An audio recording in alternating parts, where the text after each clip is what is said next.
សួស្តីបងប្អូនទាំងអស់គ្នាថ្ងៃនេះមកជួបនាងខ្ញុំទៀតហើយជាមួយរបៀបនៃការធ្វើជ្រក់ម្ទេសជាមួយនឹងសណ្តែកបណ្ដុះចាដែលជាប្រភេទជ្រក់ដែលពេញនិយមមែនទែនសម្រាប់ប្រជាជនកម្ពុជាយើងហើយជាពិសេសបងៗដែលចូលចិត្តញ៉ាំហឹលណាចាគឺនេះណាឈ្ងុយទៅដល់ក្លិនម្ទេសជាមួយនឹងខ្ទឹមអូយពិតជាឆ្ងាញ់មែនទែនបងចាហើយជាមួយជ្រក់នឹងដែរគឺយើងអាចយកមកលាយជាមួយសណ្តែកបណ្ដុះបែបនេះប៉ុន្តែយើងត្រូវញ៉ាំភ្លាមណាអានឹងពេលដែលយើងទុកយូរទៅញ៉ាំអត់សូវឆ្ងាញ់ទេចាយើងអាចលាយភ្លាមញ៉ាំជាមួយត្រីអាំងឬក៏សាច់មាន់ចៀនអីចឹងចាហើយសម្រាប់ជ្រក់ដែលយើងអត់ទាន់យកលាយជាមួយសណ្តែកបណ្ដុះហ្នឹងយើងអាចដាក់ក្នុងកូនកែវមួយឲ្យស្អាតទៅហើយយើងអាចរក្សាទុកនៅក្នុងទូទឹកកកដែលយើងអាចរក្សាទុកបានប្រហែលជា2អាទិត្យអីដែរបងប្អូនបើយើងអត់ទាន់លាយសណ្តែកបណ្ដុះណាចាឥឡូវយើងទៅមើលគ្រឿងផ្សំរបស់យើងទាំងអស់គ្នាដែលគ្រឿងផ្សំរបស់យើងគឺរួមមានម្ទេសចាម្ទេសផ្លោកខ្មែរយើងនេះចាហើយបន្ទាប់មកទៀតនេះគឺអំបិល2ស្លាបព្រាចាជាមួយនឹងស្ករសនេះគឺ3ស្លាបព្រាណាបងប្អូនហើយនឹងខ្ទឹមសយើងផងដែរខ្ទឹមសបងប្អូនដាក់តាមចំណូលចិត្តណាតិចច្រើនតាមនឹងទៅចាអូខេហើយនឹងបន្តមកទៀតគឺសណ្តែកបណ្ដុះចាឥឡូវយើងទៅមើលរបៀបធ្វើរបស់យើងទាំងអស់គ្នា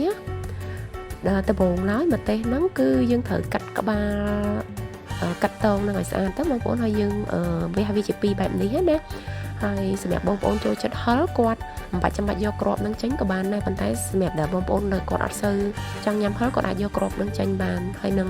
តសៃហ្នឹងព្រោះតសៃហើយគ្រាប់ហ្នឹងដែលធ្វើឲ្យម្ទេសហ្នឹងកាន់តែហឹលខ្លាំងណាបងប្អូនចាយើងអាចយកចេញឲ្យស្អាតចឹង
ជាអី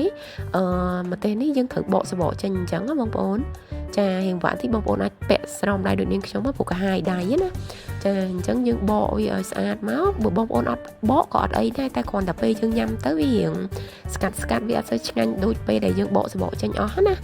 ចាបកសបកចេញអស់ទៅធ្វើឲ្យម្ទេសយើងទន់ឆ្ងាញ់តែម្ដងចាបន្តមកទៀតគឺយើងចាប់ផ្ដើមយកម្ទេសយើងនោះមកចិញ្ច្រាំឲ្យម៉ត់តែកុំម៉ត់ខ្លាំងពេកម៉ត់ប្រហែលជាខ្ទង់ 70% អីទៅបានហើយព្រោះបើសិនបើម៉ត់ខ្លាំងពេកគឺប៉ែដូចតាក់ម្ទេសអត់សូវឆ្ងាញ់ទេបងប្អូនអានឹងជាមូលហេតុដែលនាងខ្ញុំចិញ្ច្រាំអត់យកទៅក្លុកក្នុងម៉ាស៊ីនណាព្រោះពេលដែលក្លុកក្នុងម៉ាស៊ីនគឺពាក្យច្រើនចេញមកគឺម៉ត់ផេះដូចតាក់ម្ទេសតែម្ដងចាអញ្ចឹងយើងចិញ្ច្រាំទៅអូខេឥឡូវរួចរាល់ហើយសម្រាប់ការចិញ្ច្រាំម្ទេសយើងអាចលាយទឹកស្ករអំបិលដែលយើងបានដាំអំបញ្ញមិញហ្នឹងតែដំបូងឡើយគឺយើងដាក់ខ្ទឹមចូលសិនចាខ្ទឹមចិញ្ច្រាំយើងហ្នឹងហើយបន្តមកទៀតយើងចាក់ទឹកដែលយើងបានដាំមិញហ្នឹងបងប្អូនប៉ុន្តែត្រូវចាំឲ្យត្រជាក់ណាបងប្អូនអូខេយើងចាក់ចូលមកល្មមជាមួយម្ទេសយើងទៅបានហើយកុំចាក់ច្រើនពេកចាហើយយើងច្បល់ចូលគ្នាឲ្យសព្វចឹងមកអូយគឺថាជាម្ហូបសម្រាប់របស់នាងខ្ញុំតែម្ដងសម្រាប់ម្ទេសជ្រក់នេះ ឈ្ងុយមែនតានបងប្អូនសម្រាប់អ្នកចូលចិត្តហឹរខ្ញុំជឿជាក់ថាពួកគាត់ចូលចិត្តម្ហូបនេះសឹង 90% សម្រាប់អ្នកដែលចេះញ៉ាំហឹរណាចាហើយបន្តមកទៀតគឺយើងរកគីឡមួយស្អាតមកគឺយើងដាក់ម្ទេសយើងចាក់ម្ទេសយើងចូលទៅក្នុងគីឡនឹងទាំងអស់ទៅចាហើយយើងបិទគម្របទុកនៅខាងក្រៅណាទុកនៅ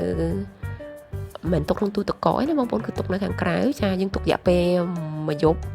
ឬក៏មួយថ្ងៃទៅក៏បានដែរដើម្បីឲ្យម្ទេសយើងរៀងជូរតិចណា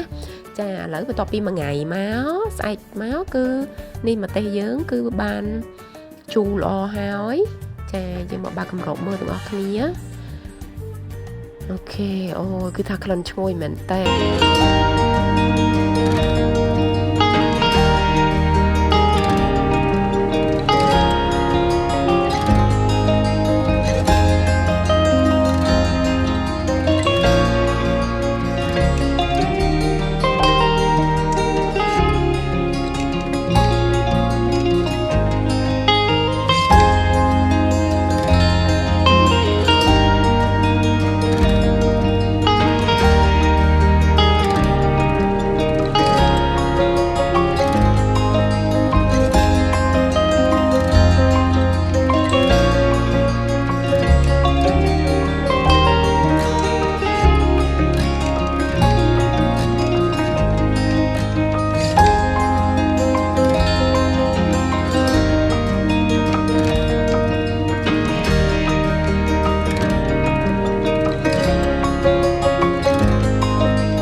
ជួយ subscribe and share channel នាងខ្ញុំឲ្យបានច្រើនផងណាដើម្បីទទួលបាននូវវីដេអូថ្មីៗបន្តមកទៀតហើយបើសិនបងប្អូនកំពុងទស្សនានៅលើ Facebook សូមកុំភ្លេច click like page និយាយជាមួយនឹង share ឬក៏ like ជាមួយវីដេអូនេះផងអរគុណច្រើនបាយបាយជួបគ្នានៅវីដេអូក្រោយ